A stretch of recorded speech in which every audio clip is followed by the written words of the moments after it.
پرزور انداز میں استقبال کرتے ہیں، اہلاً و سہلاً و مرحبا کہتے ہیں، خوش آمدید کہتے ہیں۔ شہریان ویجاپور و اطراف اکناف کی جانب سے حضرت والا کا استقبال ہمارے ناظم صاحب، ناظم مدرسہ حضرت خالد بن ولید اور جامعہ خیر النساء للبنات کے ہاتھوں کیا جا رہا ہے۔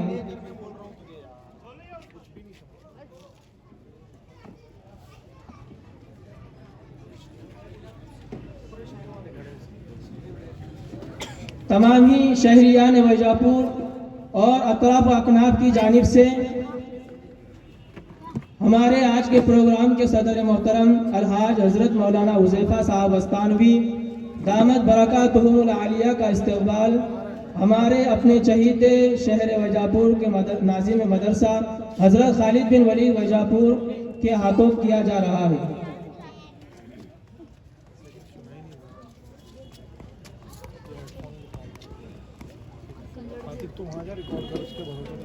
محترم معزز سامعین حضرات، زمین کے تمام حصوں میں اللہ تعالیٰ کو سب سے زیادہ محبوب مساجد ہے۔ یہ آسمان والوں کے لیے ایسی ہی چمکتی ہے جیسے زمین والوں کے لیے آسمانی ستارے چمکتے ہیں۔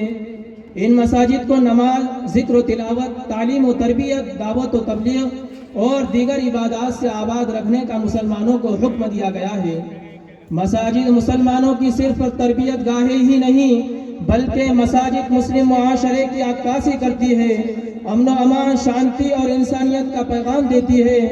دنیا کے بدقطوں میں سب سے پہلا گھر جو مسجد حرام کی وسط میں واقع ہے، جس کی طرف رخ کر کے مسلمان ایمان کے بعد سب سے اہم رکن نماز کو ادا کرتے ہیں۔ نبی اکرم صلی اللہ علیہ وسلم نے مدینہ المنورہ پہنچنے سے قبل مسجد قباء اور مدینہ طیبہ پہنچنے کے بعد سب سے پہلے جس مسجد کی بنیاد رکھی وہی بعد میں مسجد نبوی کے نام سے موسوم ہوئی، جو اسلام کو دنیا کے کونے کونے تک پہنچانے کا ذریعہ بنی۔ مساجد میں جہاں مسلمانوں کی روحانی تربیت ہوتی ہے وہیں پر سماجی رہنمائی بھی ملتی ہے، کیونکہ مسلمان جب مسجد میں آتا ہے تو ایک دوسرے کے مسائل سے واقفیت ہوتی ہے، ایک دوسرے سے سلام کرتا ہے، ملاقاتیں ہوتی ہیں، جس کی وجہ سے بیمار کی عیادت کرتا ہے، جنازے میں شرکت کرتا ہے، اور مساجد کے یہ سارے امور اصلاح معاشرہ میں ایک اہم کردار ادا کرتے ہیں۔ اسی اہمیت و افادیت اور مقصد و فضیلت کو مد نظر رکھتے ہوئے آج کا ہمارا یہ عظیم الشان جلسہ سنگ بنیاد مسجد دوانائک منعقد کیا گیا ہے، جس کی صدارت ہمارے ملک ہندوستان کے سب سے عظیم ترین اصلاحی، تبلیغی، دینی و عصری تربیتی دانشگاہ جامعہ اسلامیہ اشاعت العلوم اکل کوہ کے ناظم تعلیمات، مفکر انسانیت، ہمدرد قوم و ملت، امت مسلمہ کے رہبر و رہنما، جانشین وستانوی الحاج حضرت مولانا حذیفہ صاحب وستانوی دامت برکاتہم فرمائیں گے انشاءاللہ۔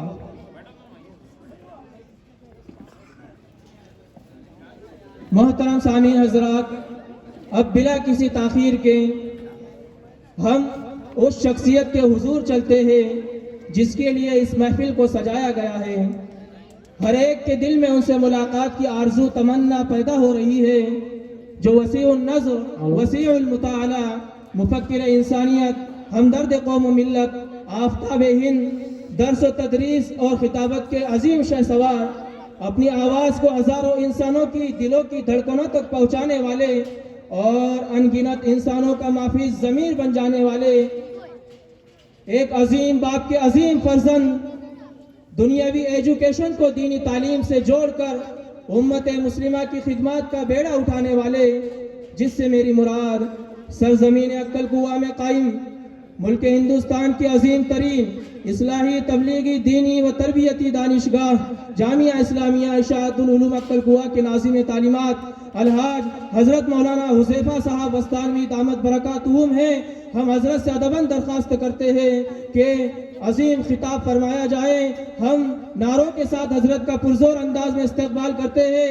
نعرہ تکبیر، نعرہ تکبیر، نعرہ تکبیر۔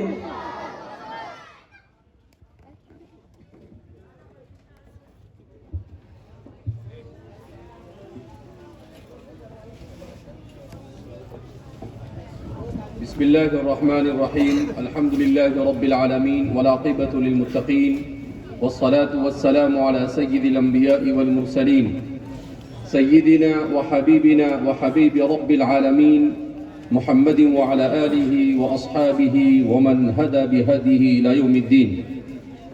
قال الله تبارك وتعالى في كتابه المجيد والفرقان الحميد: فأعوذ بالله من الشيطان الرجيم بسم الله الرحمن الرحيم وأن المساجد لله فلا تدعوا مع الله أحدا. وقال النبي صلى الله عليه وسلم: من بنى مسجدا بنى الله له بيتا في الجنة او كما قال صلی اللہ علیہ وسلم. برادران اسلام، سب سے پہلے ہم رب کریم کا شکر ادا کرتے ہیں کہ اللہ رب العزت نے زمین پر آباد 700 کروڑ سے زائد انسانوں میں 200 کروڑ انسانوں کو ایمان اور اسلام کی نعمت سے مالا مال کیا، اور انہی لوگوں میں اللہ نے ہمیں شامل فرمایا. اس لیے کہ ایمان اور اسلام یہ انسان کو ملنے والی سب سے عظیم نعمت ہے. بارہا اس کا تذکرہ اپنے بیانوں میں اس لیے کیا جاتا ہے کہ ہم فتنوں کے دور سے گزر رہے ہیں، اور وقت کے گزرنے کے ساتھ ہمارے دلوں میں ایمان اور اسلام کی وقعت کم ہوتی جا رہی ہے. اس کی اہمیت ہمارے دلوں میں، خاص طور پر ہمارے نوجوانوں کے نسل میں دن بدن کم ہوتی جا رہی ہے. ہم اسلام کو اور ایمان کو جہاں اپنے لیے فخر سمجھتے تھے، بہت سارے لوگ احساس کمتری میں مبتلا ہو کر اسی ایمان اور اسلام کو اپنے لیے عار سمجھنے لگے، جبکہ یہ ایمان اور اسلام ہی وہ نعمت ہے جس کی برکت سے اللہ رب العزت ہمیں دنیا میں بھی خوشگوار زندگی عطا فرماتا ہے، اور آخرت میں بھی اللہ رب العزت اپنی رضامندی عطا فرمائے گا. لہذا ضرورت اس بات کی ہے کہ ہم سب سے پہلے اس چیز کی اہمیت کو جانیں کہ ایمان اور اسلام یہ انسان کی سب سے پہلی ضرورت ہے. یہ صرف مسلمان کی ضرورت نہیں ہے. کیوں؟ اس لیے کہ ایمان اور اسلام کی برکت سے انسان کو صحیح ڈھنگ سے زندگی جینے کا سلیقہ آتا ہے. جب تک کہ ایمان اور اسلام انسان کے پاس نہیں ہوتا ہے، اسے صحیح ڈھنگ سے زندگی جینے کا سلیقہ نہیں آ سکتا ہے. آپ دیکھیں گے کہ انسانوں کو اگر اللہ رب العزت نے انبیاء کو نہ بھیجا ہوتا اور دنیا میں ایمان اور اسلام کی محنت نہ ہوتی تو انسان کو زندگی جینے کا سلیقہ نہیں آتا. آج 21ویں صدی میں ہم زندگی گزار رہے ہیں. اس 21ویں صدی میں جس کو دنیا کی سب سے ترقی یافتہ صدی کہا جاتا ہے، جس میں ہر سورج جب بھی طلوع ہو رہا ہے لاکھوں قسم کی نئی نئی ایجادات آتی چلی جا رہی ہے، ان تمام کے تمام انسانی ترقی کا تقاضا کیا تھا کہ انسان حسن اخلاق کا پیکر ہوتا، انسان بہترین ادب کے ساتھ زندگی گزارتا. مگر عجیب ہے کہ جتنا زیادہ انسان آشائش کے سامان بڑھاتا جا رہا ہے، اتنا ہی زیادہ انسان جہالت کے دلدل میں پھنستا چلا جا رہا ہے. آپ دیکھیں گے کہ انسان پہلے اپنے ماں باپ کی خدمت کرنے کو اپنے لیے عزت اور شرف سمجھتا تھا. آج اپنے ماں باپ کو برا بھلا کہنے کو انسان عزت سمجھ رہا ہے. پہلے انسان اپنے بڑوں کا احترام کرنے کو عزت سمجھتا تھا. آج کسی بڑے کے منہ پر 2 غلط لفظ بول دینے کو آج کی نسل شرافت سمجھ رہی ہے اور اسی کو عزت سمجھ رہی ہے. پہلے بڑا اگر 2 بات کہہ دیتا تھا تو چھوٹا اسے خوشی سے سنتا تھا اور اس کی بات پر عمل کرتا تھا.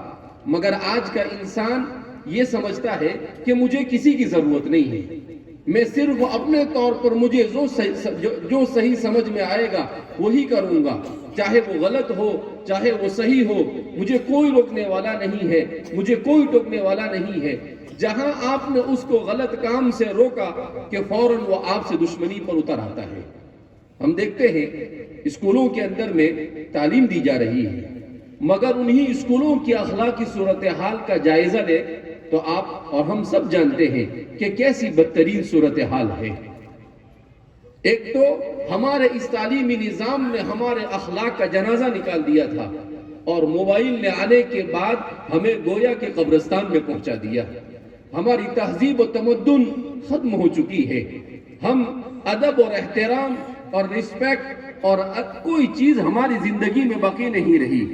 ہر انسان صرف ایک ہی دوڑ میں لگا ہوا ہے کہ کہاں سے اسے پیسہ مل جائے، چاہے وہ حلال کا ہو چاہے وہ حرام کا ہو، اس کا پیٹ بھر جائے، اس کا جیب بھر جائے، اس کے پاس بہترین گاڑی ہو، اس کا بہترین بنگلہ اور مکان ہو، چاہے اس کے لیے کسی کو لوٹنا پڑے یا کچھ بھی کرنا پڑے۔ آپ اندازہ لگا سکتے ہیں، آج صبح میں ایک نیوز پڑھ رہا تھا میں، تو اس نیوز میں بتایا کہ امریکہ میں آن لائن لوگوں کو بیوقوف بنا کر کتنے پیسے لوگوں سے لیے گئے، تو کہتے ہیں کہ اس ایک سال میں، صرف ایک سال میں آن لائن لوگوں سے 800 کروڑ روپے لوٹے گئے۔ کتنے کروڑ روپے لوٹے گئے؟ 800 کروڑ روپے۔ کہا کیسے لوٹتے ہیں؟ کہا کوئی بھی نمبر سے فون لگاتے ہیں اور آپ کو فلاں ہیلپ کریں گے، آپ کی فلاں مدد کریں گے، آپ کو فلاں دیں گے، اور اس کے ذریعے سے اپنے اکاؤنٹ میں نمبر منگا لیتے ہیں اور پھر جس سم سے فون کیا اس کو توڑ کر پھینک دیتے ہیں۔ اور کہا سب سے زیادہ کن لوگوں کو لوٹا گیا؟ کہا کہ 60 سال سے زیادہ عمر کے لوگوں کو لوٹا گیا۔ تو پہلے راستوں میں لوٹتے تھے لوگ، مگر آج راستوں میں لوٹتے ہوئے آپ کو نظر نہیں آئیں گے، اس لیے کہ سب کے پاس کیمرے ہو گئے، تو ڈر لگتا ہے کہ کہیں کوئی فوٹو نہ کھینچ لے۔ مگر اس لوٹ نے ایک نئی شکل اختیار کی کہ لوگوں کے اکاؤنٹ سے پیسے کو اٹھایا جا رہا ہے، لوگوں کے اکاؤنٹ کو، بینکوں کے اکاؤنٹ کو ہائی جیک کیا جا رہا ہے۔ یہ اس زمانے کی مہذب لوٹ کہتے ہیں اس کو۔ تو سائنس اور ٹیکنالوجی اور علم جس کو کہتے ہیں یہ لوگ، اس کے آنے کے بعد تو یہ ساری چیزیں ختم ہو جانی چاہیے تھے اور انسان سکون اور اطمینان کے ساتھ زندگی گزارنا چاہیے تھا، مگر نہیں ہوا۔ کیوں نہیں ہوا؟ اس لیے کہ یہ اس وقت تک نہیں ہو سکتا ہے جب تک کہ انسان اپنے خالق کے بتائے ہوئے راستے پر نہیں چلتا ہے۔ جب تک کہ اللہ کے بتائے ہوئے راستے پر انسان نہیں آتا ہے، وہاں تک کہ اس کی دنیاوی زندگی بھی سسٹم کے ساتھ نہیں گزر سکتی ہے۔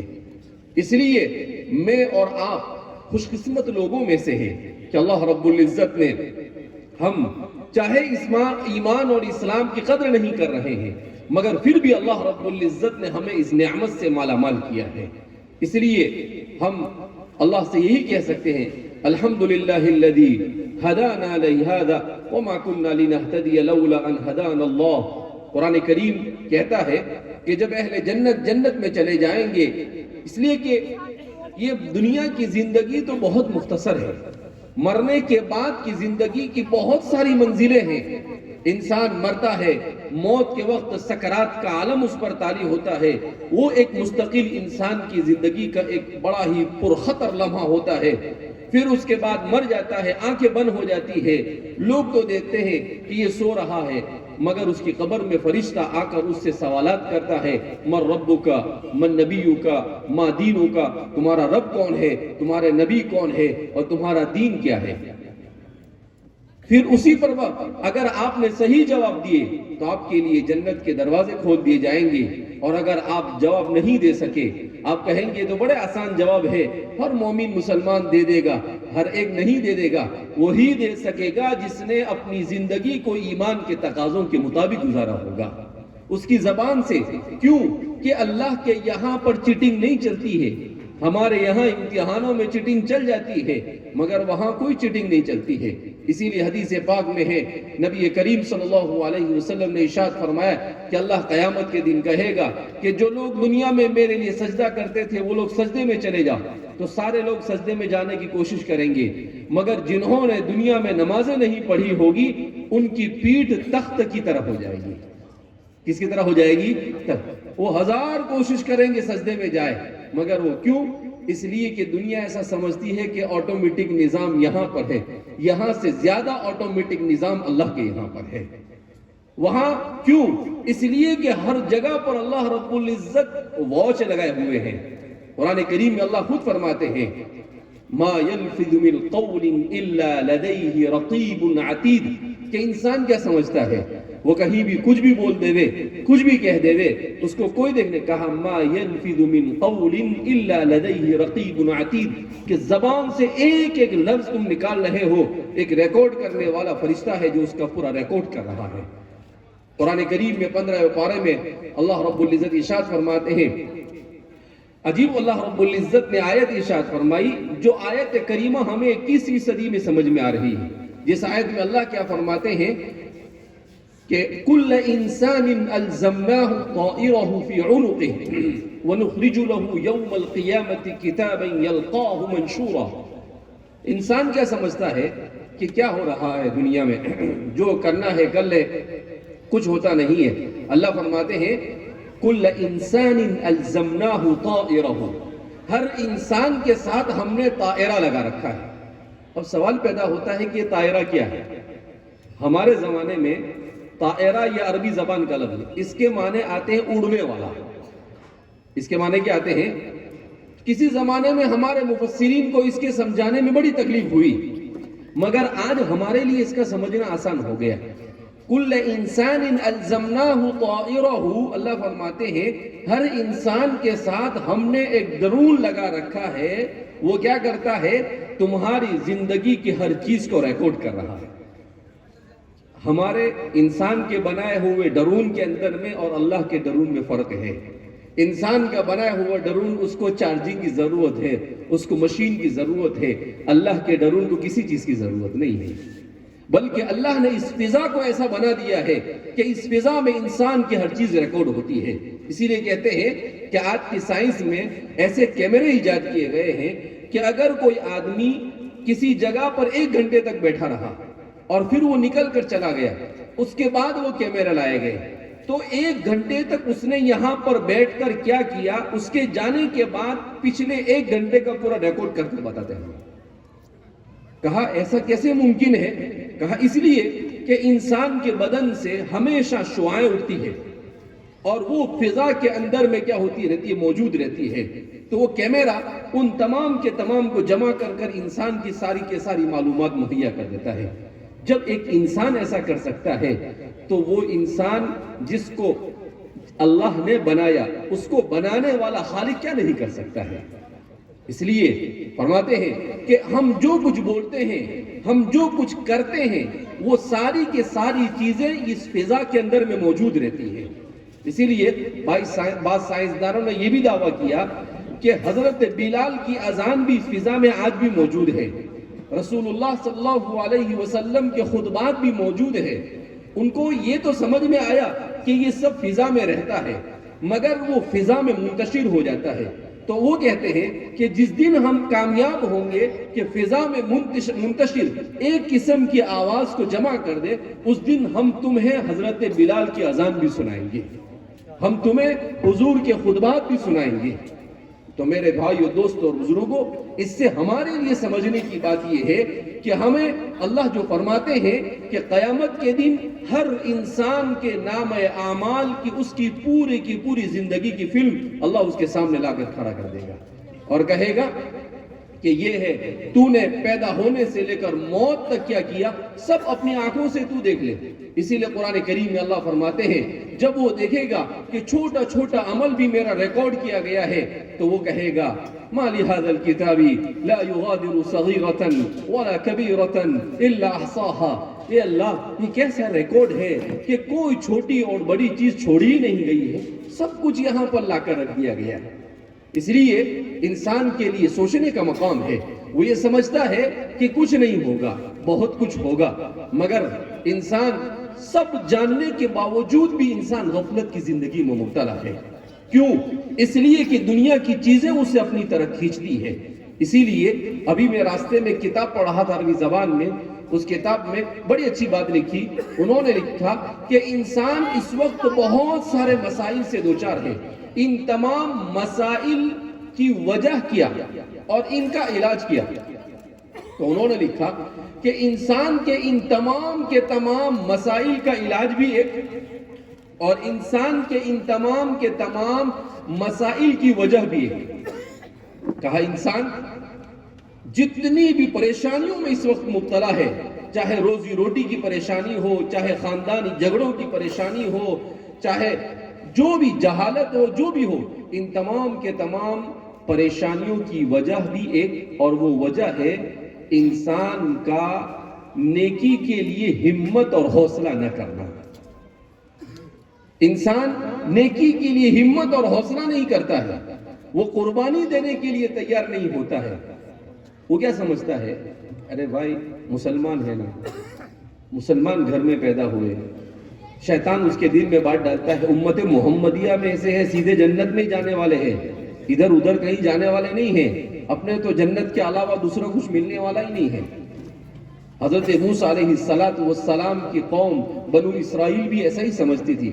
قرآن کریم نے خود اس کو بیان کیا ہے کہ وہ ایسا ہی سمجھتے تھے، نحن ابناء اللہ واحباؤہ، کہ ہم تو اللہ کے چہیتے اور پیارے ہیں، لہذا ہم جہنم میں نہیں جائیں گے، ہم تو سیدھے کہاں جانے والے ہیں، جنت میں جانے۔ اللہ فرماتے ہیں کہ یہ صرف آرزو اور تمنائیں ہیں، ایسے کوئی کسی کا امتی ہونا اور کسی کا صرف مسلمان ہو جانا انسان کو جنت میں نہیں لے جائے گا، جب تک کہ اس کے اعمال، اس کے اخلاق اور اس کا کردار اللہ اور اس کے رسول کی لائی ہوئی تعلیمات کے مطابق نہیں ہوگا، وہاں تک کہ انسان کے لیے موت کے بعد کے ہمیشہ ہمیشہ کی زندگی صحیح اور درست ہو سکتی نہیں ہے۔ اس لیے ہمیں اپنی زندگی پر غور کرنے کی ضرورت ہے، اپنی اولاد اور اپنی نسلوں کی صحیح تربیت کی ضرورت ہے۔ ابھی راستے میں بتایا ایک ساتھی نے کہ کیا صورتحال ہے، یعنی آدمی حیران ہو جاتا ہے کہ کسی نے انٹرنیٹ پر جا کر یہ نکالا کہ مسلمانوں کی کتنی لڑکیاں ایسی ہیں جو اس مہینے میں غیروں کے ساتھ شادی کرنے والا۔ کہا صرف مہاراشٹر میں اب تک کے انٹرنیٹ کی معلومات کے مطابق 60 بچیاں ایسی ہیں جو غیروں کی شادی کرنے کے لیے کورٹ کے اندر اپلیکیشن دے چکی ہیں۔ تعجب ہوا کہ اللہ کیا صورتحال ہے، کبھی سوچ نہیں سکتے تھے کسی مسلمان کے مرتد ہونے کا، اور آج یہ صورتحال ہے۔ تو ہمارے ایک ساتھی پوچھنے لگے کہ مولانا ایسا کیوں؟ میں نے کہا اس کی سب سے بڑی وجہ اس لیے کہ ماں باپ گھر میں اپنی اولاد کی ایمانی اور اسلامی تربیت نہیں کر رہے، سب سے بنیادی وجہ یہی، اور دوسری وجہ ہے موبائل۔ ہم نے ہر ایک کے ہاتھ میں موبائل تھما دیا، اور ہم یہ سمجھ رہے ہیں، ہمارا بچہ یہ سمجھتا ہے کہ موبائل کے بغیر زندگی نہیں، اور ہم یہ سمجھتے ہیں کہ موبائل کے بغیر یہ ترقی نہیں کر سکتے ہیں۔ میرے بھائیو، دوستوں اور بزرگوں، اگر ان موبائلوں کی وجہ سے ہماری بیٹیوں اور ہماری نسلوں کا ایمان ضائع ہو رہا ہے، تو اس موبائل سے زیادہ ہلاکت خیز کوئی چیز ہمارے لیے نہیں ہو سکتی ہے۔ یہ جہنم کی طرف ڈھکیل رہے ہیں ہمیں، یہ ایک شیطان ہے جو انسانوں کو شیطنت کی طرف لے جا رہا ہے۔ شیطان نے اللہ کو چیلنج کیا تھا، کیا کہا تھا اس نے اللہ کو؟ لَآتِيَنَّهُم مِّن بَيْنِ أَيْدِيهِمْ وَمِنْ خَلْفِهِمْ وَعَنْ أَيْمَانِهِمْ وَعَنْ شَمَائِلِهِمْ، کہ اللہ میں انسان کو گمراہ کرنے کے لیے اس کے سامنے سے آؤں گا، اس کے پیچھے سے آؤں گا، اس کے دائیں سے آؤں گا، اس کے بائیں سے آؤں گا، ہر طرف سے پورا زور لگا دوں گا کہ کسی طرح سے اسے کیا کر دوں؟ گمراہ کر دوں۔ تو یہ شیطان تو لگا ہوا ہے، مگر ہمارا کام ہے اس شیطان سے اپنے آپ کو، اپنے گھر کو، اپنی نسلوں کو کیسے بچایا جائے۔ تو میں کہہ رہا تھا کہ اس نے کہا کہ سب سے بنیادی وجہ یہ کہ ہم ہمت اور حوصلہ نہیں کرتے برائی کو چھوڑنے کا اور نیکی کو کرنے کا۔ اور کہا اس کا علاج کیا ہے؟ کہا اس کا علاج یہ ہے کہ امت اپنے آپ کو اللہ کی کتاب اور اللہ کے گھر سے وابستہ کر دے۔ کس سے وابستہ کر دے؟ اللہ کی کتاب سے اور اللہ کے گھر سے۔ اگر ہم اللہ کی کتاب سے دور ہوئے، اگر ہم اللہ کے گھر مساجد سے دور ہوئے، تو آپ یوں سمجھیے کہ سوائے ضلالت، کفر اور گمراہی کی اور کوئی چیز ہمارے ہاتھ نہیں آ سکتی ہے۔ تو اس لیے کہا کہ قرآن اللہ کے رسول صلی اللہ علیہ وسلم کو دنیا میں ہدایت لے کر بھیجا گیا۔ آپ صلی اللہ علیہ وسلم کو جب ہادی بنایا تو سب سے پہلے آپ پر کس چیز کو نازل کیا گیا؟ قرآن کریم کو نازل کیا گیا۔ اقرأ بسم ربك الذي خلق خلق الإنسان من علق اقرأ وربك الأكرم الذي علم بالقلم علم الإنسان ما لم يعلم. ایسی خوبصورت 5 آیتیں نازل کی کہ جس نے پوری انسانیت قیامت تک کے انسان اس سے رہنمائی لے سکتا ہے. اللہ کو معلوم تھا کہ اس امت کا سب سے بڑا فتنہ یہ ہوگا کہ علم اور تعلیم کے نام پر اس امت کو گمراہ کیا جائے گا. اس لیے اللہ نے کہا پڑھ مگر اپنے رب کے نام سے پڑھ, کسی اور کے نام سے مت پڑھ, انگریز کے نام سے مت پڑھ. ہم نے آج انگریزی سیکھنے کو اپنے لیے بہت بڑا شرف سمجھ لیا. ٹھیک ہے, ایک زبان کی حیثیت سے ہم اسے ضرور سیکھیں, وہ دنیا کی ضرورت ہے, مگر ہماری آخرت کی ضرورت ہمارا اپنا ایمان ہے. ہمیں اس سے زیادہ اس کی فکر ہونی چاہیے. لہذا ہم نے اپنی ترجیحات کے تعین میں غلطی کی کہ ہمیں پہلے اپنے ایمان کو بچانے والی چیزوں کو اوپر محنت کرنی چاہیے, اس کے بعد ہمیں اپنی دنیا پر محنت کرنی چاہیے. ہم اپنی دنیا پر زیادہ محنت کرتے ہیں اور اپنے ایمان کو بچانے والی چیزوں پر ہم محنت نہیں کرتے. ہمارا بچہ اسکول نہیں جائے گا تو ہم پریشان ہو جاتے ہیں, لیکن اگر ہمارا بچہ مسجد میں مکتب میں نہیں جائے گا تو کہا کہ مول صاحب 2-4 دن نہیں آئے تو کیا فرق پڑتا ہے, اور اسکول میں وہاں اس کو غیر حاضری لگے گی, وہاں پر اس کو آپ کو وہاں سے فون آئے گا, ساری پریشانیاں ہوگی, تو آپ برابر اپنے بچے کو وہاں بھیجیں گے. جبکہ وہ چیز آپ کے لیے, وہ تعلیم, دنیا کی تعلیم کہاں تک آئے گی آپ کے ساتھ؟ موت تک آئے گا. لیکن اگر اس کے ساتھ دین لگا ہوا ہوگا تو وہ دنیاوی تعلیم بھی اس کو عبادت بنا سکتا ہے. اسلام دین اور دنیا میں فرق نہیں کرتا ہے, مگر اسلام اس طرح سے سکھاتا ہے کہ آپ ڈاکٹر بنو اور آپ کی نیت یہ ہو کہ اللہ کی مخلوق کی خدمت کروں, اور آپ اللہ کی مخلوق کی خدمت کرو تو آپ کا ڈاکٹر بننا اور ڈاکٹری سروس کرنا یہ بھی عبادت ہے. کل ایک قصہ پڑھ رہا تھا کہ ایک ڈاکٹر صاحب تھے, کہا ان کے پاس پیشنٹ آتے تھے تو کچھ پیشنٹ کو وہ اوپر لکھ کر بھیجتے تھے کہ میڈیکل پر آپ جائیں گے تو آپ اس پر لکھ دیتے تھے کہ ان سے دوا کے پیسے نہ لیے جائیں. لوگوں کو تعجب ہوا کہ, تو کچھ لوگوں نے دیکھا کہ جس پر ابو بکر لکھا ہوتا ہے پیشنٹ کے نام پر, جس پر عثمان, علی اور عمر, جس کے فاطمہ, خدیجہ, تو جہاں پر خلفاء راشدین کا نام لکھا ہو, جہاں پر حضرات امہات المؤمنین اور حضور کی بیٹیوں کا نام لکھا ہو, تو ان سب کو ڈاکٹر اپنی طرف سے دوا دیتا ہے. تو وہ ڈاکٹر سے پوچھا کسی نے کہ ڈاکٹر صاحب آپ ایسا کیوں کرتے ہو؟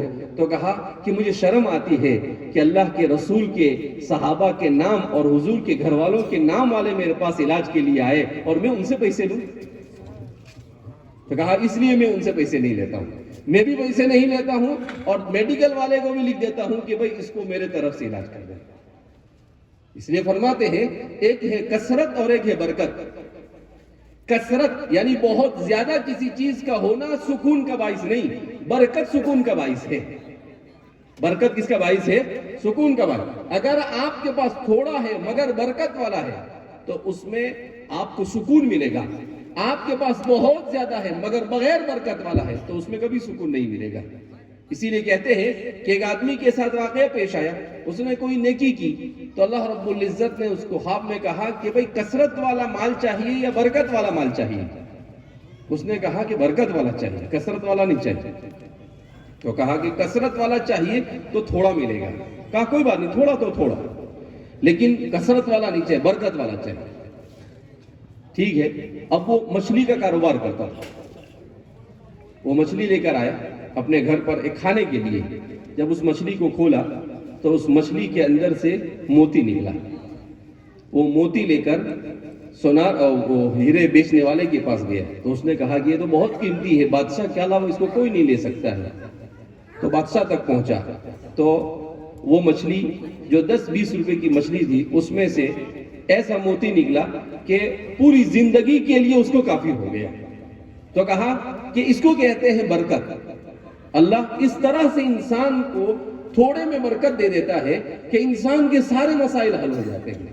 آج ہم دنیا میں دیکھتے ہیں بہت سارے لوگ لاکھوں کروڑوں املاک کے مالک ہیں مگر رات میں سونے کے لیے نیند کی گولی کھانی پڑتی ہے. ابھی تو اور ترقی کر لیا، رات میں سونے کے لیے نیند کا انجیکشن لگانا پڑتا ہے اور کیا کیا کرنا پڑتا ہے۔ تو ایسی دولت کیا کام کی جو انسان کی نیند اڑا دے، ایسی عزت کیا کام کی جو انسان کو دنیا میں انسان کے لیے جینا مشکل کر دے رہے۔ اس لیے اور برکت والا کب ملتا ہے؟ جب اللہ کے رسول صلی اللہ علیہ وسلم کے بتائے ہوئے طریقے کے مطابق کمایا جائے۔ حضور نے اسی لیے فرمایا کہ میری امت پر ایک زمانہ ایسا آئے گا کہ وہ مال کو کمانے کے لیے ٹوٹ پڑے گی اور وہ یہ بھی نہیں دیکھے گی کہ حلال کیا ہے اور حرام کیا ہے۔ کہا حضور نے فرمایا اس زمانے میں کیا ہوگا؟ کہا اس زمانے میں جب لوگ حلال اور حرام کی تمیز کے بغیر کمانا شروع کر دیں گے تو بیماریوں میں اضافہ ہو جائے گا۔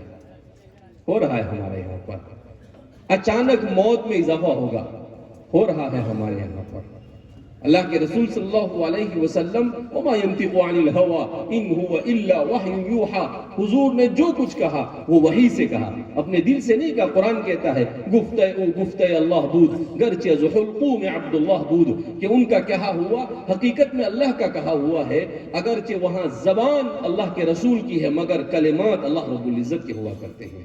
اس لیے میرے بھائیو، دوستوں اور بزرگوں، ہمیں اپنے گھر کے ماحول کو دینی بنانے کی ضرورت ہے۔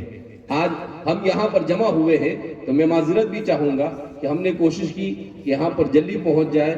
کل بخار آ گیا رات میں تو ڈاکٹر آئے، ڈاکٹر نے کہا کہ مولانا آپ کل سفر کر سکتے نہیں ہیں۔ میں نے کہا کہ بھائی پروگرام بہت دن سے بنا ہوا ہے، آپ ہاں کہو یا آپ نہ کہو مجھے تو وہاں پر جانا پڑے گا، نہیں تو ویجاپور والے بولیں گے کہ مولانا لوگ ایسے ہی رہتے ہیں، ٹائم دے دیتے ہیں۔ اب میں نے کہا ان کو سب کو کون سمجھائے گا کہ بھائی بیمار ہے، بخار آیا ہے۔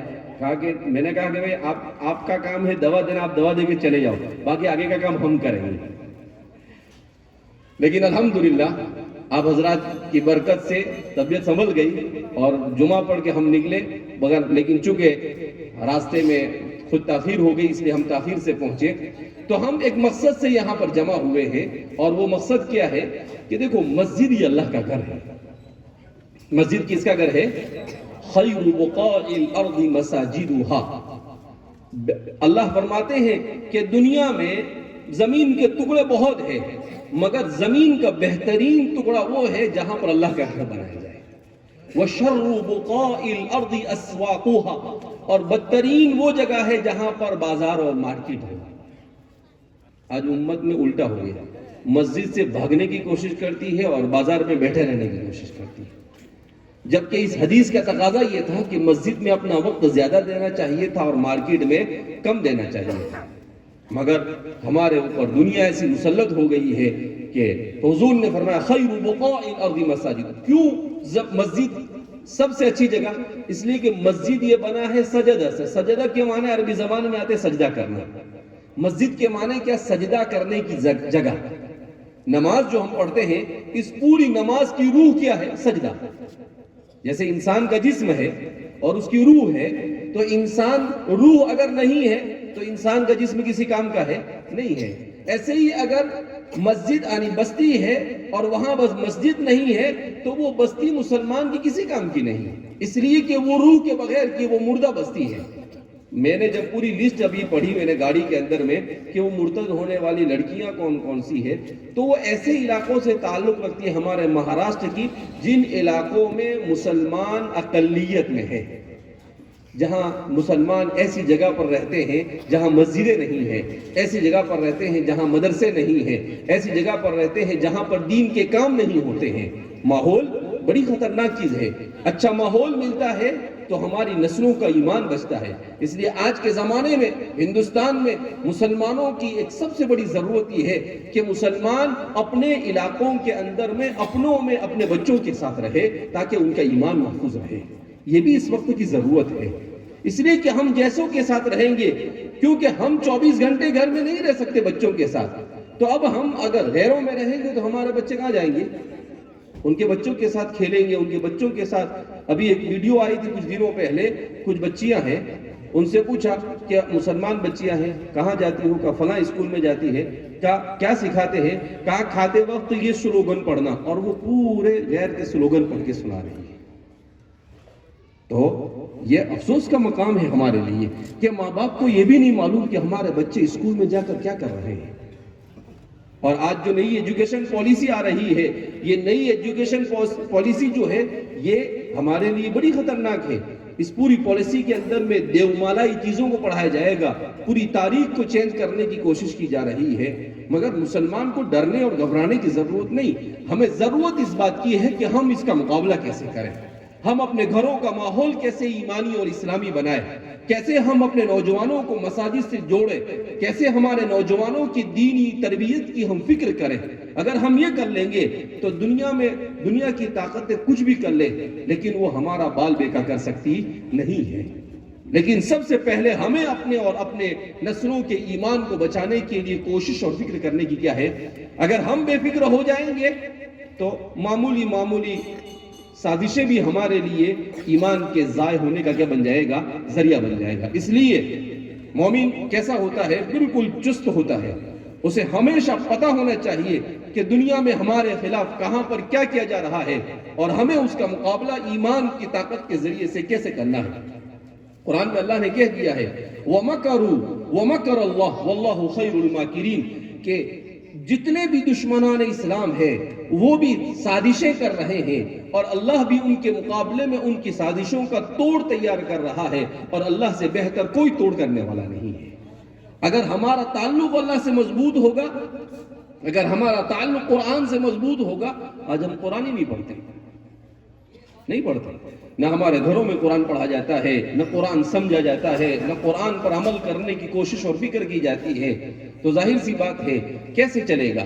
قرآن ہی تو ہے سب کچھ. اس لیے ہمارے گھروں میں ماحول ہونا چاہیے. میں کل پرسوں شیرپور میں تھا تو میں نے قصہ سنایا، آپ کو بھی سنا دوں. چھوٹا سا قصہ ہے کہ عرب ملکوں کے کسی ایک جگہ کا میں عربی زبان میں قصہ پڑھ رہا تھا تو اس میں لکھا کہ ایک نوجوان کسی با پردہ عورت پر کہیں پر اس کی نگاہ پڑ گئی تو اس نوجوان نے یہ ارادہ کیا کہ میں کسی طریقے سے اس لڑکی سے شادی کروں. اب معلوم کرنے پر پتا چلا کہ وہ مسجد ہے، اس مسجد کے امام صاحب کی لڑکی ہے اور مسجد کے امام صاحب نیک اور صالح آدمی ہیں. اب کہا کہ میں تو ایسا نیک صالح ہوں نہیں تو مجھے تو وہ لڑکی دیں گے نہیں. تو اس نے کیا کیا، پہلی صف میں نماز پڑھنا شروع کر دیا. 1-1.5 سال تک پہلی صف میں برابر نماز پڑھے، قرآن پڑھے، یہ سب کچھ کرے. اس نے ایک قسم کا ڈھونگ کیا اس نے. تو امام صاحب کی نظر میں آیا کہ بھئی ہاں اچھا آدمی ہے. اس کے بعد اس کے والدین نے جب کہا کہ بیٹا شادی کرنی تو کہا کہ امام صاحب کی لڑکی سے شادی کرو. تو امام صاحب کو جب پیغام دیا تو کہا کون بچہ؟ کہا کہ وہ پہلی صف میں جو نماز پڑھتا ہے، جو قرآن پڑھتا رہتا ہے. تو انہوں نے کہا ٹھیک ہے، اچھا ہے، بڑا نیک صالح بچہ ہے، شادی کر دو اس کے ساتھ. وہ شادی ہو گئی. شادی ہونے کے کچھ دنوں کے بعد اس نے داڑھی نکال دی. پھر کچھ دنوں کے بعد نماز چھوڑنا شروع کر دیا. تو وہ بچی چونکہ ایک عالم کے گھر سے تھی لہذا اس نے کہا کہ بھائی یہ کیا ہے؟ تو پھر اس نے کہا کہ میں نے تو تم سے شادی کرنے کے لیے سب ڈھونگ کیے تھے اور نہ میں کوئی نیک صالح آدمی ہوں نہیں. تو بچی نے کہا کہ ٹھیک ہے، اگر آپ نیک صالح نہیں ہیں تو میں آپ کے ساتھ زندگی نہیں گزار سکتی ہوں، میں چلی میرے گھر پر. یہ کہہ کر وہ گھر پر آ گئی، اپنے والد کو پورا قصہ سنایا اور کہا کہ میں اس نوجوان کے ساتھ رہ سکتی نہیں ہوں کیونکہ دین نہیں ہے. اور حضور نے فرمایا کہ شادی کی جاتی ہے یا تو مال کو دیکھ کر، یا حسن و جمال کو دیکھ کر، یا دین کو دیکھ کر، یا حسب و نسب کو دیکھ کر. میں نے اور آپ نے دین کو دیکھ کر اس کا شادی. اب جب اس کے پاس دین نہیں ہے تو میں کیوں اس کے پاس رہوں گا؟ یہ ہے تربیت. والدین نے گھر میں تربیت ایسی کی. اب وہ نوجوان کا دل اس کے ساتھ لگ گیا تھا تو نوجوان نے کیا کرے؟ اس نے کہا کہ جادو ٹونا کے ذریعے سے کچھ نہ کچھ کر کر اس کو میں چھوڑوں گا. اب وہ جادوگر کے پاس گیا اور جادوگروں سے کہا کہ بھئی آپ جتنے پیسے چاہے دے دیں گے لیکن آپ کچھ بھی کر کے یہ واپس میرے پاس آ جائے ایسا کیجیے. اور خوب پیسہ لیا جادوگر نے لیکن بہت کوشش کے بعد بھی کچھ ہوا نہیں. اب اس نوجوان، وہ جادوگر، ایک دن نوجوان اس کے پاس گیا تو وہ جادوگر اس کو کہتا ہے کہ بھائی ایک کام کر، میں تجھے دیتا ہوں مارنے کے لیے کچھ بھی، تو مجھے مار دے. اس نے کہا کہ بھائی کیوں؟ میرے تو کام نکالنا ہے تجھ سے، میں کیوں ماروں گا تجھے؟ کہا کہ میں اتنی کوشش کر رہا ہوں مگر اس گھر پر، اس لڑکی پر، اس کے والدین پر، کسی پر بھی میرے جادو کا کوئی اثر نہیں ہوتا ہے.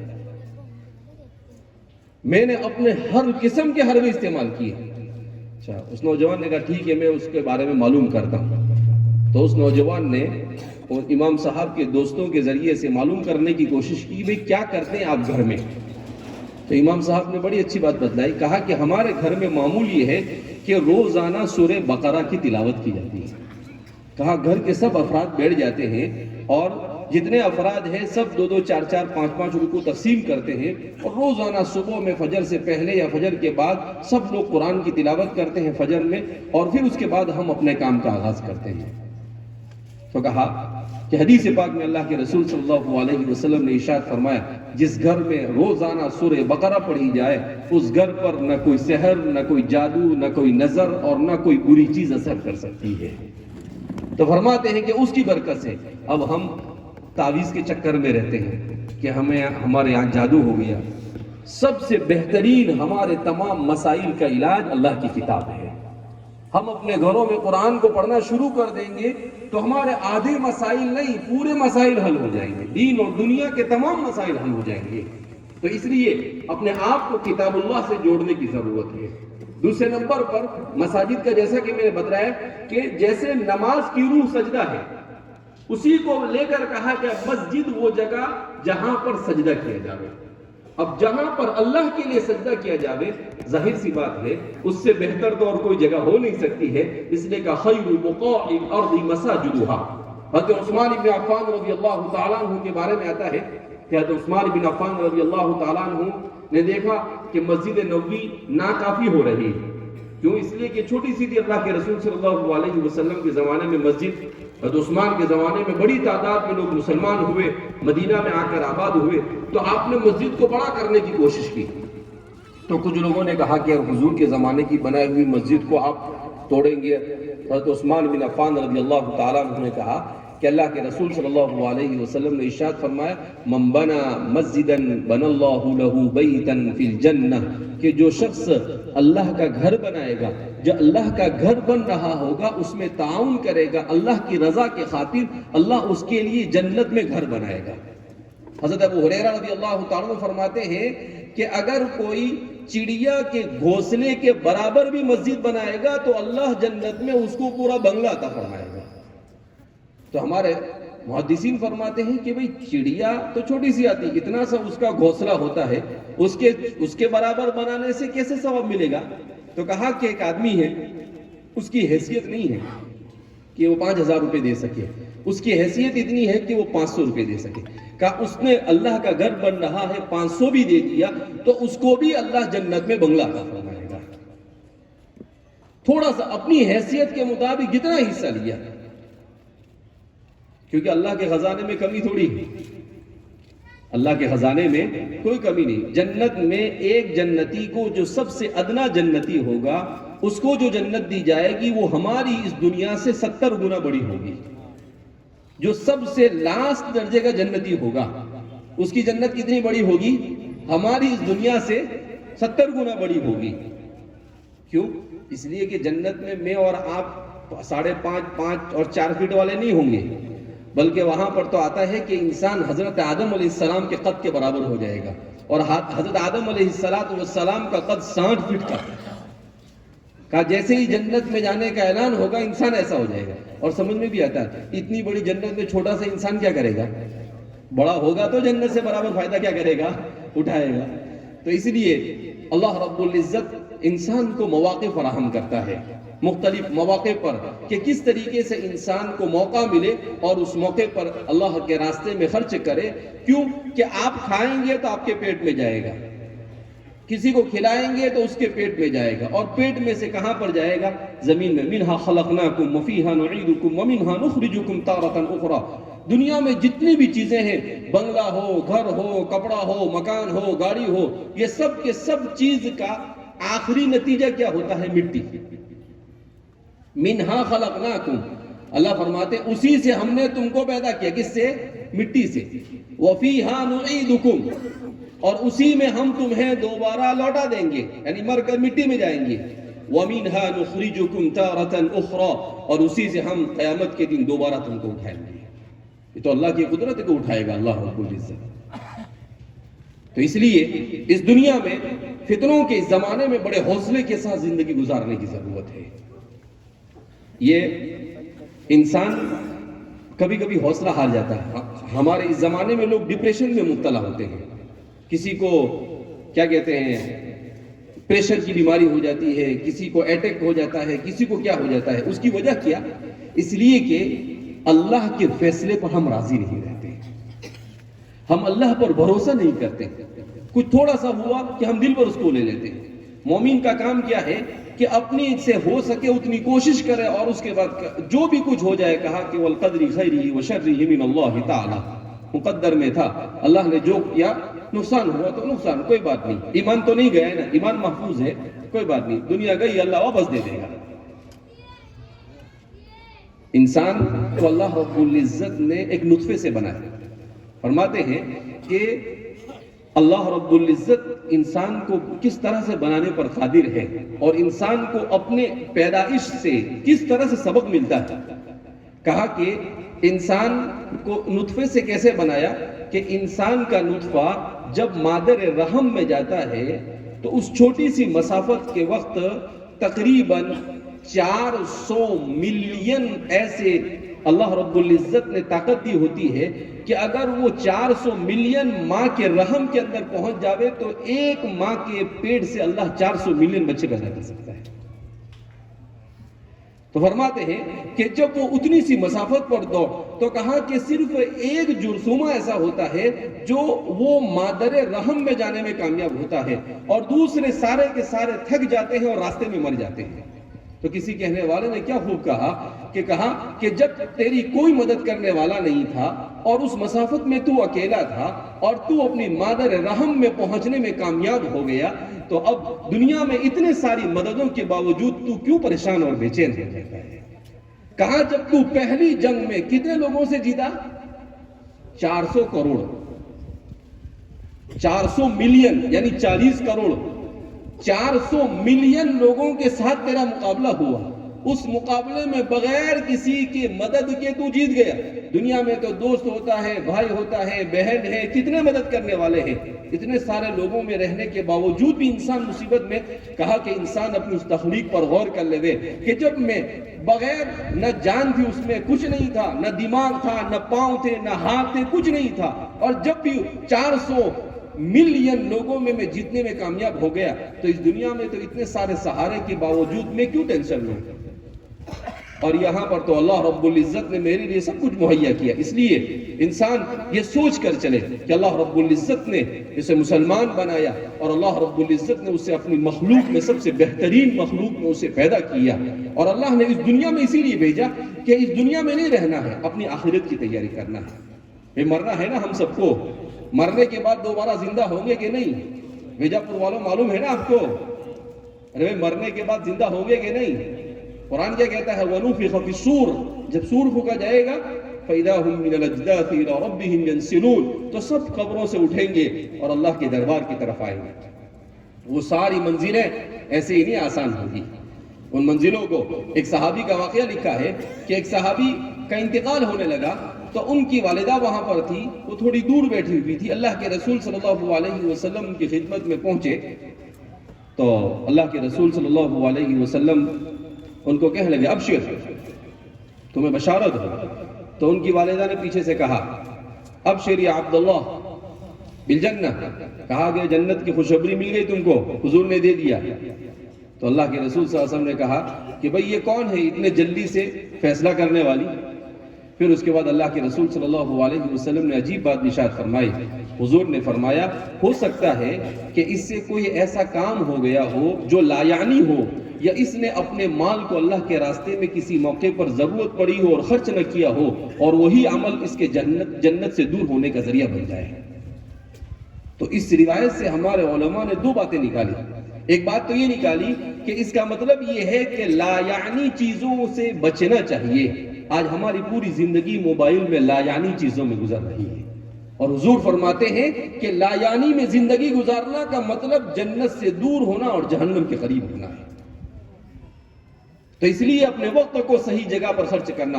اور دوسرا فرمایا کہ ہو سکتا ہے کہ کسی موقع پر دین کو ضرورت پڑی ہو مال کی اور وہاں پر اس نے خرچ نہ کیا ہو اور وہی چیز اس کے لیے جنت سے دور ہونے کا کیا بن جاوے؟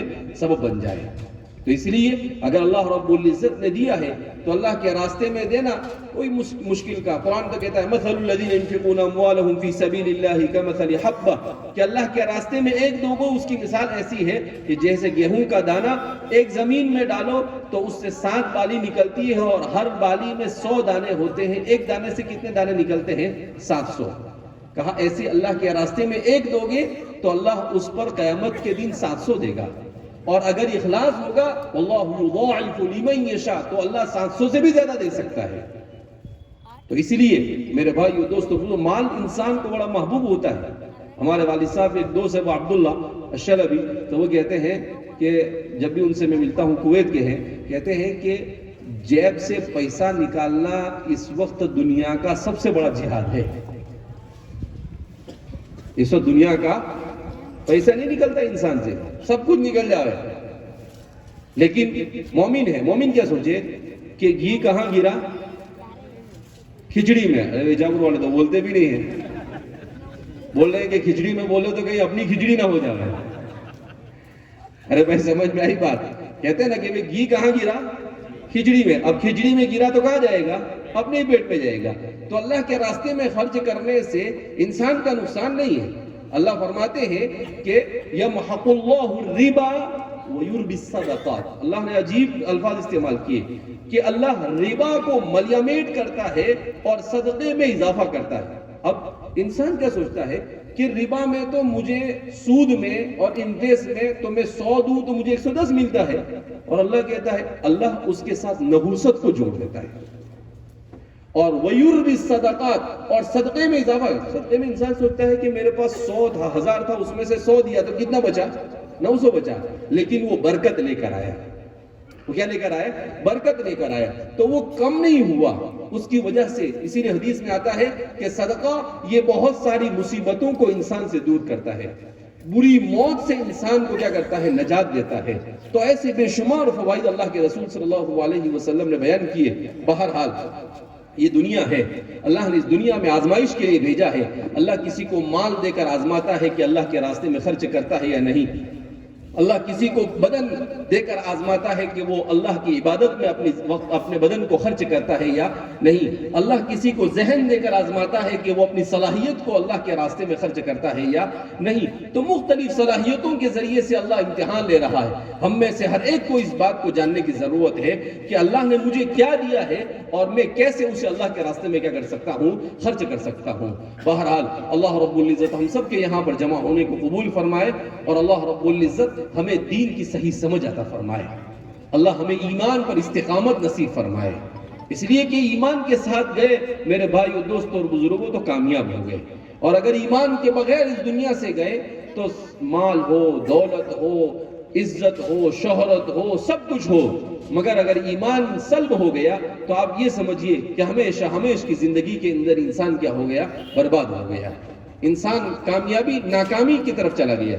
اس لیے ہم آخر میں ہم یہ کوشش کرتے ہیں کہ کچھ دنوں پہلے یہاں پر میں آیا تو ہمارے ساتھیوں نے بتایا کہ بھائی مسجد جو ہے تو مسجد کے سلسلے میں کہ بھائی اس مسجد کو بنانا ہے.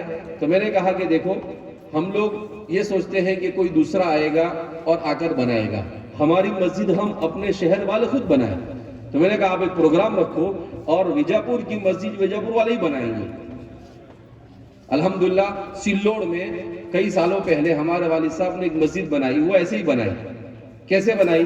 کہا کہ بھائی ایک مصلی اتنے کا ہوگا، چلو بھائی کون کتنے مصلی لیتا ہے.